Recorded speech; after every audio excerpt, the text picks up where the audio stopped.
Hi, and welcome everybody to another edition of the Winner's Circle Sports Betting Podcast. My name is Ross Benjamin of RBWins.com.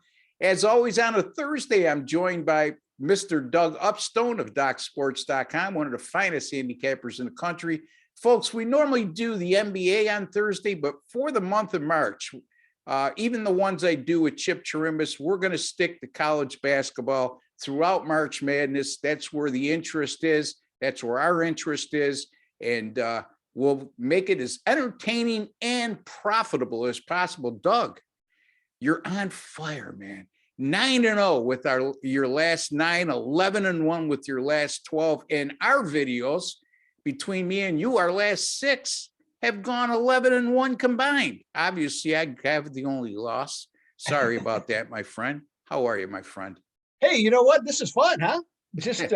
Just pretty much, in this case, I mean, as I don't know who knows this, but we'll certainly can share it, is that Ross and I sometimes talk before we, do this, but for the most part, we're just randomly picking games. And I guess our first instincts have been rather good of late. And looking at what's going on, we, just look at the board, make a decision, put it together, and here we are. So that's been good. And it just shows you there's lots of different ways to beat the sports books from that standpoint, because sometimes your intuition is correct if you're doing well, and but other times you need all the research to do it as well. Well, I'm of a believer that your intuitions are only as good as the work that you put in prior.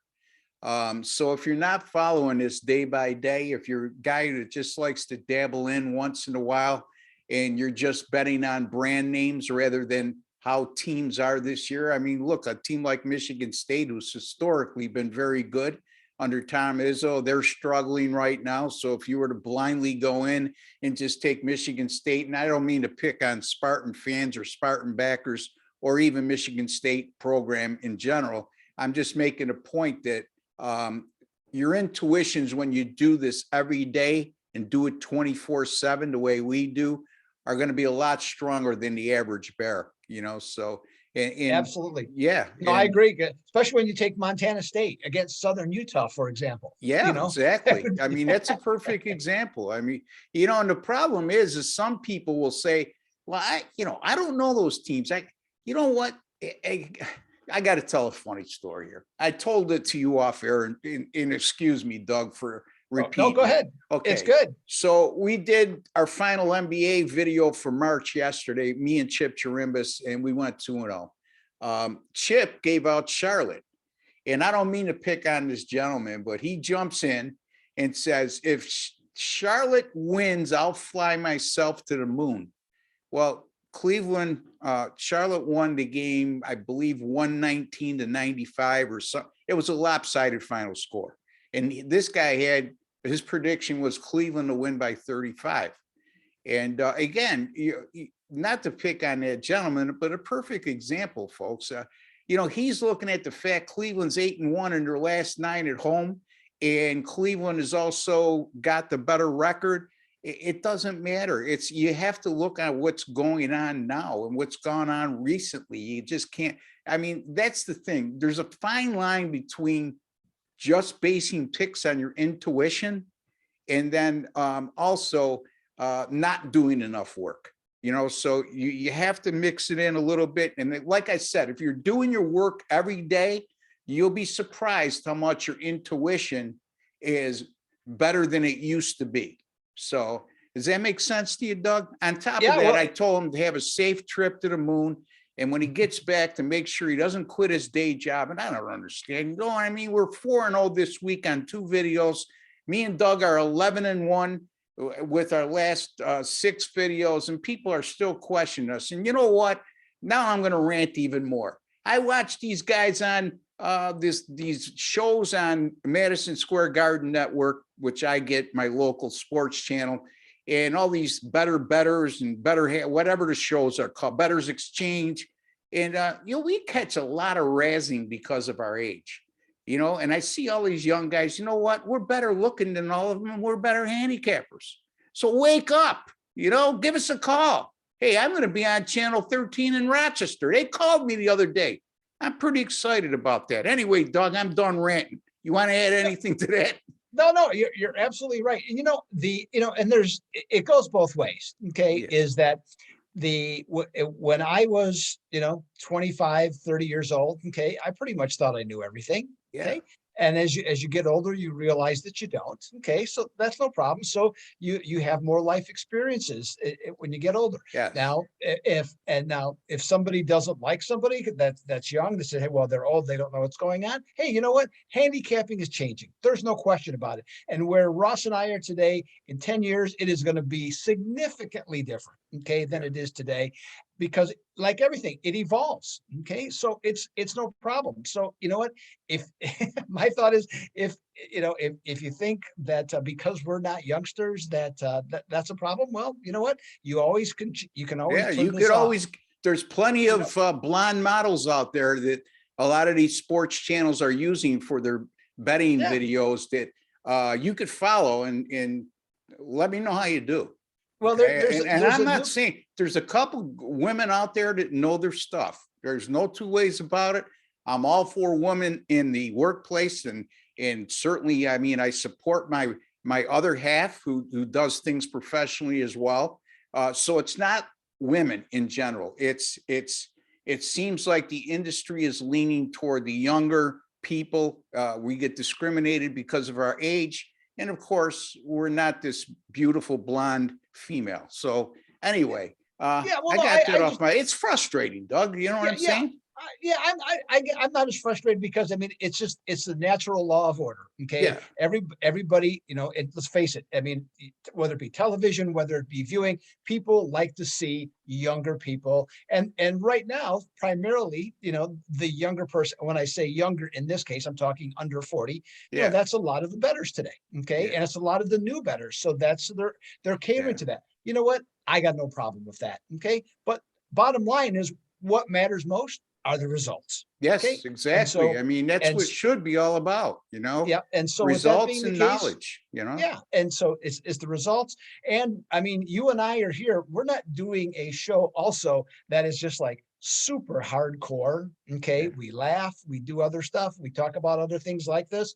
We're not doing a show that's just all hardcore. Hey, you know what? We understand that probably the vast majority, in fact, more than the vast majority, are doing this for entertainment purposes. Yeah. So that's the other part of it. Now, we take our jobs very seriously Yep. in terms of what we try and do. We bet these games ourselves. We're trying to make money, also trying to, bet these games on our own. But you know what? Bottom line, it's still the idea is to have fun. Okay. Yeah. Because no matter what, there's another game tomorrow. There's another point spread tomorrow. And so you just go about it and have a good time doing it. And that's what we're trying to do here.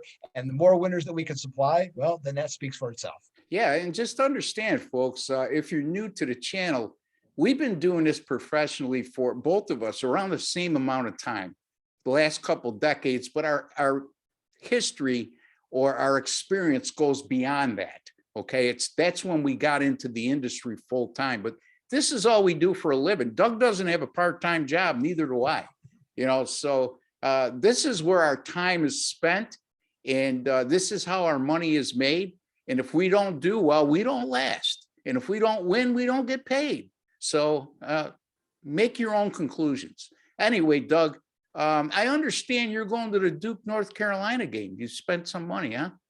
Yeah, the Ross is that my parents had left me some inheritance money, and so I'm getting down to where from that part of it, it's I'm down to a reasonable amount. So I'm just going to take the what's left, and I'm going to go to the Duke, North Carolina game because that's how much the tickets are going to cost. To try and sit in the front row. Last I saw was $26,000 a seat. So I'm seeing if I can outbid somebody to be able to go to that game because it's a lifetime of memories. Yes, exactly.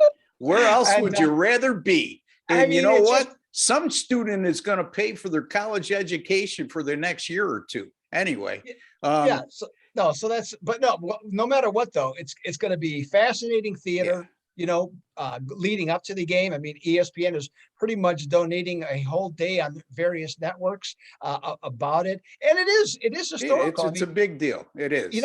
And the Yeah. other thing that to me, I happened to think of this again the other day, is talk about the golden age of coaches.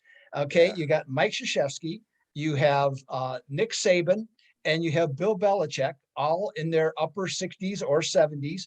And these guys are the best ever in their professions. Well, I guess you could make it about Krzyzewski, but I don't know who's better. Okay, No, just offhand. mean, And so, yeah, what an era to be yeah. involved in sports. Yeah. Not only is their complete resume the best in each individual sport, but they continue to be successful right up until this moment in time. So, and Coach K, college basketball is not going to be a better place without him. He's left his mark. And wouldn't it be something if Duke won the national title in his last year of coaching? I know if he gets to the Final Four, they're going to be a sentimental favorite. That's for sure. Anyway, no question. Hey, one last thing. Speaking of Sure. Coach K, he told the story the other day. Forget who he was talking about, but he was talking about Dick Vitale. I don't know if you heard this or not. So I don't know how many years ago this was, but I would say reasonably within the last 5 or 7 years. He goes, people don't realize how competitive Dick Vitale is. So I'm down at his place. We're playing tennis, and I had a problem with my back. Okay, so I couldn't run like I normally do, but I was just trying to gut it out. And so Dickie V keeps hitting drop shots on me. Okay. So that I have to run up to the net every time. And so he ends up beating me. And all of a sudden, all over social media with him and everybody that we both know, he's telling, hey, I beat Coach K playing tennis. I beat the immortal Coach K. I thought that was a great story. Oh, yeah. I remember Dickie V challenging Jim Boeheim to a one-on-one game about 30 years ago when they both were spring chickens at 40 years old. So Yes. Anyway, or 50, whatever they and talk about another coaching legend, Jim Boeheim at Syracuse. I know they haven't done well this year, but he's 70, I think 72 years old. Yeah. Yep.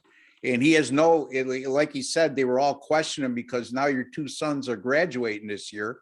What a way to go out. But he says, I ain't going anywhere. As a matter of fact, they're going to have one of the best recruiting classes in the ACC next year. So we'll look forward to seeing that. Anyway, Doug, we have free picks for the folks in college basketball on Friday, March 4th. And I know I don't want to break up our hot streak here. And I'm very, very conscious of the fact that the way we've been doing things. So I'm going to let you to continue to go first. And I'll tell you this, if we have a 1-1 or an 0-2 day, then I'll go first. How's that? So, but let's keep this rolling. So go ahead, Doug. Tell them how to win. All right. So on ESPN2 on Friday night, we have the final A10 game of the week that's going to be on, and it features Richmond and St. Bonaventure. Now, Richmond, the recent play in their last 7 games is really fascinating. They're either like lava or a tub of ice in terms of their shooting. In 4 of their games, they have shot 47% or higher. In the other 3 games, they have shot in the 30s. Okay, so guess what the record is in that time? 4-3, not too hard to figure. Now they've already beaten St. Bonaventure's once, so they're going for the sweep. And in terms of what a game means to them, frankly, it doesn't mean anything because they're locked in as the 6th seed in the A10 conference. Now St. Bonaventure, they they started slow, or relatively speaking, slow based on experience and talent. And then they just got hot recently into where they won 7 in a row, covered 6 of those games. And the only one they didn't cover was really a flat spot against St. Joe's. They won 54-52 as a touchdown favorite, basically, but they only shot 38%. So, St. Bonaventure fans think, hey, well, maybe they're looking ahead to play Virginia Commonwealth. Well, they clearly weren't looking ahead to do that because they lost 74-51 and shot a season low 32.7% and gave up 50% shooting. So what St. Bonaventure's team are we going to get on Friday night? Ooh, great question, it seems like to me. Now, the interesting aspect to me, both teams in their home road scenarios, in terms of total points scored, they're both over 140, but yet the total is 138. Okay, in this case, now the previous game, Richmond won 71-61, and the total is 137.5.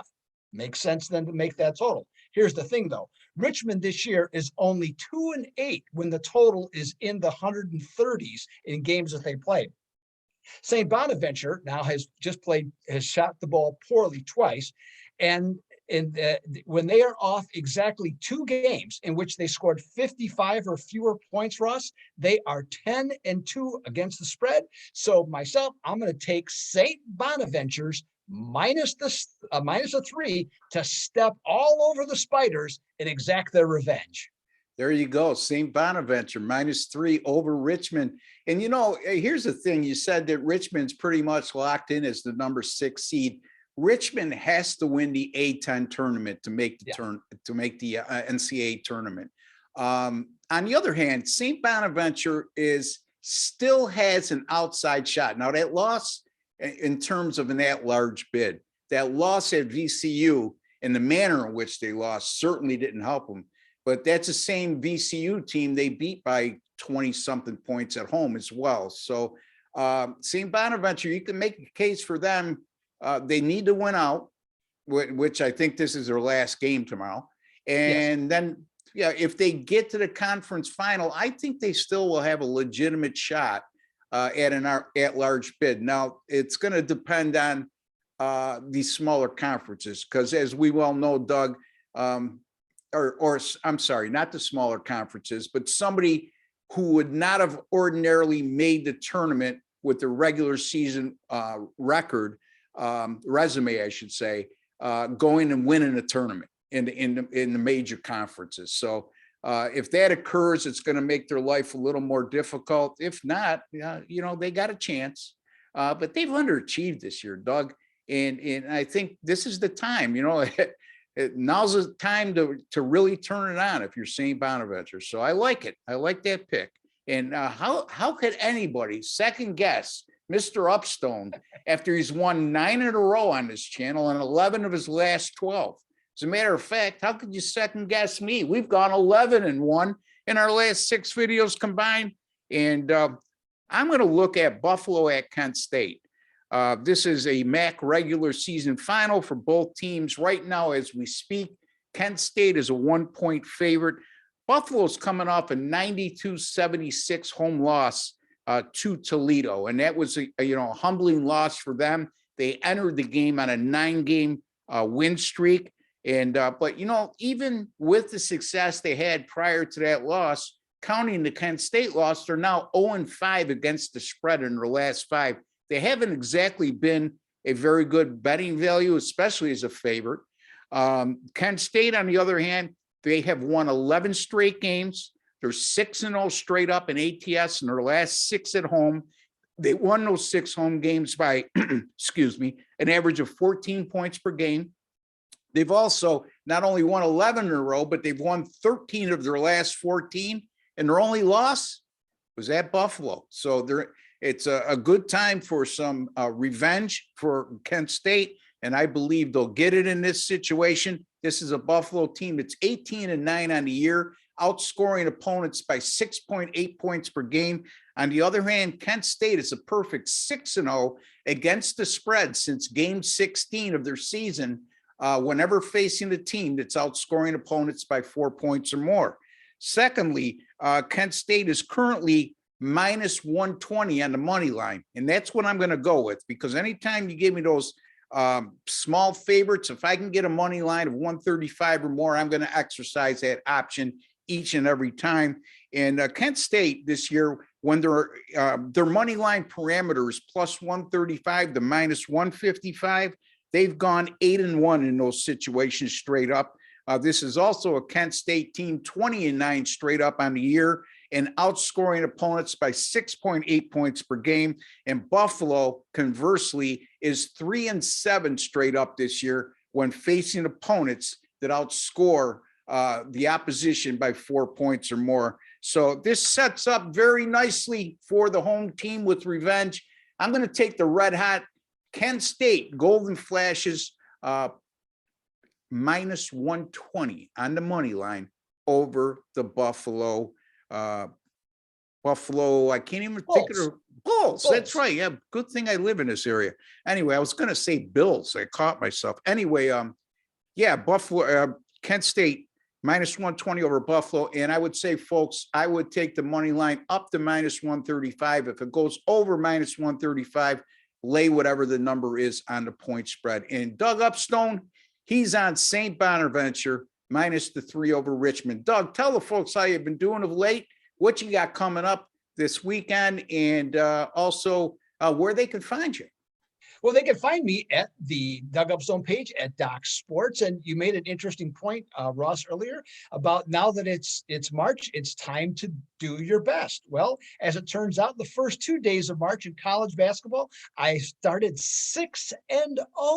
I had two different sweeps of 3-0. So I'm trying to continue it, leading right into the weekend. And who knows, maybe this play I just gave out might be one of my plays. We'll find out, okay, officially tomorrow. But no, so I'm excited about, you know, all these games. You know, I had a good friend of mine who texted me, said he was already crying because he had Louisiana not covering late. Oh, it had 3-pointer with late. About 1 second to go. Right, yeah, right. So that, but hey, that's March Madness, and that's part of the deal here. So you know, so like I say, I'm fired up about the weekend. I'm, let's say, starting to really heat up nicely here going into the conference tournaments. NBA continues to do well, 21-9 going into Thursday night. So try and do that 70% up over 30. I think it's $3,400 on that. And again, trying to rock and roll it again here going into that weekend with the NBA. So yeah, Ross, I don't know, man. It's fun. Okay, I don't even know how to put the right words. It's a wonderful time of year. I'm excited. We're going to get it done. What do you got going, Ross? Yeah, I'm going to be glued to that television set for the next month. Thank God my wife has been with me for the majority of my career, and she's a seasoned vet with a husband that's in the sports betting industry. So looking forward to the month of March. Look, last night I had Mississippi State as my top play in college basketball. It happens, folks. They were +4. They lose in overtime by 13. Despite that loss, 27-15 with my last 42 in college basketball. That's good for 64%. So I'm on a nice college basketball roll and at the right time of year. And my NBA totals, Doug, I won another one last night. My NBA totals 11-3 with my last 14, 21-11 with my last 32.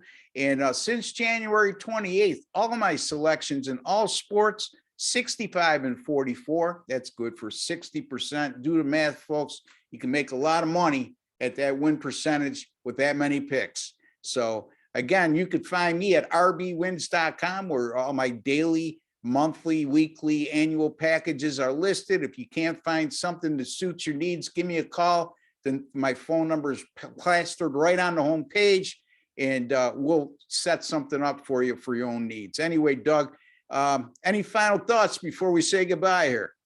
Well, you know, I'm actually looking forward to watching, and I do this annually, the Missouri Valley Conference Tournament. Yeah, I just think of the smaller ones, it's always fascinating. There's a ton of upsets. And one of the things that typically happens, at least that I've seen over the years, is that small underdogs tend to cover. So that's something to keep in mind for the upcoming weekend.